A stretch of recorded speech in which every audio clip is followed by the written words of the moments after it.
예, 알겠습니다. 어떤 장교가 있습니다. 그는 옛 소련과 북한을 뿌리라고 생각합니다. 그리고 6.25 전쟁사 북한을 모릅니다. 북한이 침략하면 어떻게 싸울 군사정략도 배우지 않았습니다. 병사들 평균의 군사훈련만 받습니다. 그런 장교를 믿고 국민 여러분들께서는 단잠을 청하실 수 있으시겠습니까? 이상입니다. 홍범도와 김원봉을 시대의 영웅으로 추앙하는 민주당에게 아주 강력한 한방을 꽂아 넣는 모습, 어제 신원식 국방부 장관이 보여줬습니다. 속이 다 시원했는데 오늘은 이것과 관련한 내용을 간략하게 전달드릴 거예요. 근데 그 전에 짧게 광고 하나 들어가겠습니다. 강원도 700 고제에서 자란 산양산삼 엑기스 더산삼기, 일반 건강식품과는 차원이 다른 프리미엄 건강식품입니다. 만성 피로나 기력회복이 필요하신 분들께 꼭 필요한 제품이라고 자부할 수 있어요. 아끼는 사람에게 선물용으로 너무 좋습니다. 산삼 한 뿌리를 이렇게 열매까지 담았기 때문에 이 한 병을 드신다면 산삼 한 뿌리를 드신 것과 같은 효과를 볼 수가 있고요. 현재 더산삼 누적 판매 500만 병 감사제가 열리고 있어요. 산삼 2박스 구매 시 4병이 들어있는 추가 상자 2개를 더 드리고 3박스 구매 시 4병이 들어있는 추가 상자 3박스를 더 드리고 있습니다. 그리고 이건 오로지 샤인투브 채널을 통해서만 구매를 할 수가 있고요. 자, 구매를 원하시는 분들 지금 아래 나가는 전화번호 혹은 영상 고정 댓글에 있는 링크를 통해서 주문을 해주시면 될 것 같습니다. 하루에 커피 한 잔 아끼시고 이 더산삼기로 대체를 한번 해보세요. 확실히 달라지는 여러분의 몸을 느끼실 수 있을 겁니다. 광고 끝! 자, 한 사람은 독립운동을 했지만 결국 자유시참변 볼셰비키 편에 서서 수많은 독립군들을 학살하는 데 일조한 소련 공산당 출신의 사람이고, 한 사람은 수많은 우리나라 국민들을 학살한 6.25 전쟁, 즉 남침의 주인공이죠. 정치 진영에 따라 이 두 사람의 평가가 굉장히 엇갈리지만 한마디만 먼저 해주고 싶은 건 자꾸 독립군이었다, 광복의 힘을 보탰다 라고 하던데, 우리나라의 진짜 광복에 직접적인 영향을 끼친 것은 일본의 패망입니다. 이걸 절대 부정하면 안 돼요.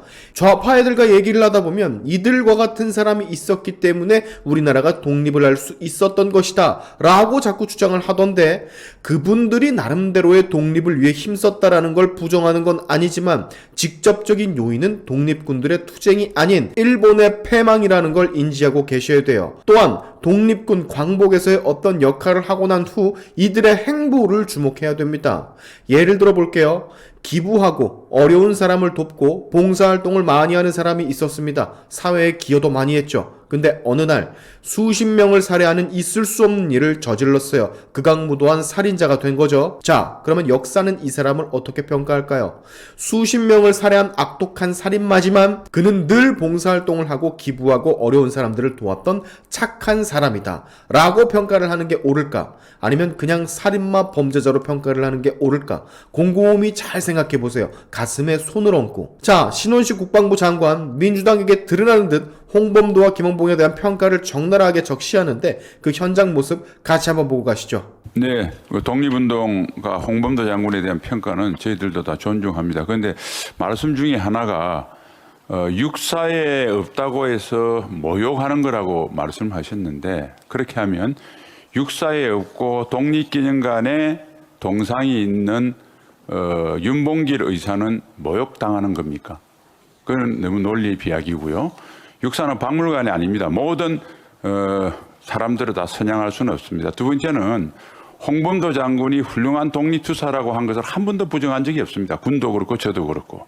단지 냉전 해체 후에 소련의 공식 무서가 대거 발견됨으로써 홍범도 장군이 매우 자의적이고 적극적으로 볼셰비키 활동을 했다라는 것이 문서로 다 나왔습니다. 그래서 공산 집단으로부터 대한민국을 지킨 육사의 정체성과는 맞지 않다라는 말씀을 드린 거고요. 차제 기회를 주시니까 한 말씀만 드리겠습니다. 우리 국군은 국민을 주인으로 모십니다. 문재인 전 대통령께서는 대통령 취임하자마자 독립군의 대표로 홍범도 장군, 광복군의 대표로 김원봉 장군을 국군의 뿌리라고 했습니다. 한 분은 적극적인 볼셰비키였고요. 한 분은 남침의 주역입니다. 그 두 분이 국군의 뿌리가 될 수 있겠습니까? 네, 그리고 동시에 6.25 전쟁사 북한 이해 그리고 군사전략의 과목을 선택에서 필수 과목에서 선택으로 바꾸는 바람에 70%의 생도들이 그 교육을 못 받고 졸업했습니다. 그리고 학군 장교, 단기 복무라는 학군 장교에 비해서 육사가 군사 훈련을 많이 받는다고 육사에서 받던 유격 훈련과 공수 훈련을 못하게 했습니다. 물론 공수 훈련은 육사 동문들의 강력한 저항으로 계속했습니다. 국민들께 한 가지 여쭙겠습니다. 네? 어떤 장교가 있습니다. 간략하게 해주십시오. 예, 알겠습니다. 어떤 장교가 있습니다. 그는 옛 소련과 북한을 뿌리라고 생각합니다. 그리고 6.25 전쟁사 북한을 모릅니다. 북한이 침략하면 어떻게 싸울 군사전략도 배우지 않았습니다.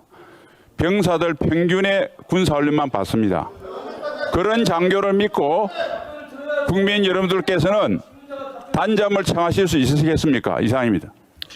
홍범도와 김원봉의 마지막 모습들을 외면한 채 오로지 독립군 활동을 했다라는 업적만 바라보려는 대한민국 민주당 비롯 수많은 좌파들, 역사는 똑바로 알아야 됩니다. 입맛대로 배우는 건 결코 역사가 아니에요. 우리 대한민국 역사는 무슨 세계에서 찾아보기 힘든 위대한 역사다, 조선은 위대한 나라다, 이렇게 생각하는 사람들 굉장히 많은 것으로 아는데, 아니 그렇지 않습니다. 1861년 김정호의 대동여지도가 그려졌을 때 제임스 클락 맥스웰은 맥스웰 방정식을 만들어냈습니다. 그 후 2년 뒤 1863년에는 세계 최초 현대식 잠수함이 미국에서 개발됐어요. 런던에선 그때 지하철이 개통을 했습니다. 1864년에는 적십자가 설립이 됐죠. 1865년에는 맨델의 유전법칙이 발표가 됐고 1866년에는 노벨이 다이너마이트를 만들어냈습니다. 1869년에는 현대 원소 주기율표가 만들어졌고요. 또한 깨알 정보로 김정호가 전국을 두 발로 돌아다니면서 대동여지도를 만들었다라고 99% 이상의 국민들이 그렇게 알고 계실 텐데 아닙니다. 오히려 여러 서적들을 참조해서 만든 게 더 커요. 답사는 당연히 했지만 오로지 두 발로 돌아다니며 대동여지도를 만든 게 아니란 말이에요. 애초에 불가능합니다. 저 시대에 한 사람의 인생, 평생을 다 바쳐 전국을 돌아다닐 수도, 돌아다닐 환경도 아니었다라는 걸 조금만 생각해보면 알 수가 있어요. 제가 이 얘기를 왜 드리냐? 한국의 역사만 위대하다라는 뽕에 취한 사람들이 너무나도 많기 때문에 예전부터 드리고 싶었던 말들입니다. 역사는 똑바로 알아야 되고 입맛대로 배워선 안 된다라는 걸 꼭 말씀을 드리고 싶었어요. 김원봉과 홍범도 역시 그들이 했던 약간의 좋은 모습들만 애써 기억하려고 하고 그들이 저지른 결국의 만행들을 외면하는 건 그저 입맛대로 역사를 배우려고 하는 거지 진짜 역사를 배우는 게 아닙니다. 민주당 시뻘건 놈들 앞에서 당당하게 저렇게 말할 수 있는 신원식 국방부 장관에게 격려의 박수를 마지막으로 보내면서 오늘의 샤인투프 여기까지 하겠습니다. 여러분의 영상 공유는 세상을 밝히는 힘이 되니까 꼭 공유 부탁드리면서 지금까지 제 영상이 좋으셨다면 구독과 좋아요 그리고 알림 설정까지 꼭 한 번씩 눌러주시면 감사하겠습니다. 다음에 봅시다.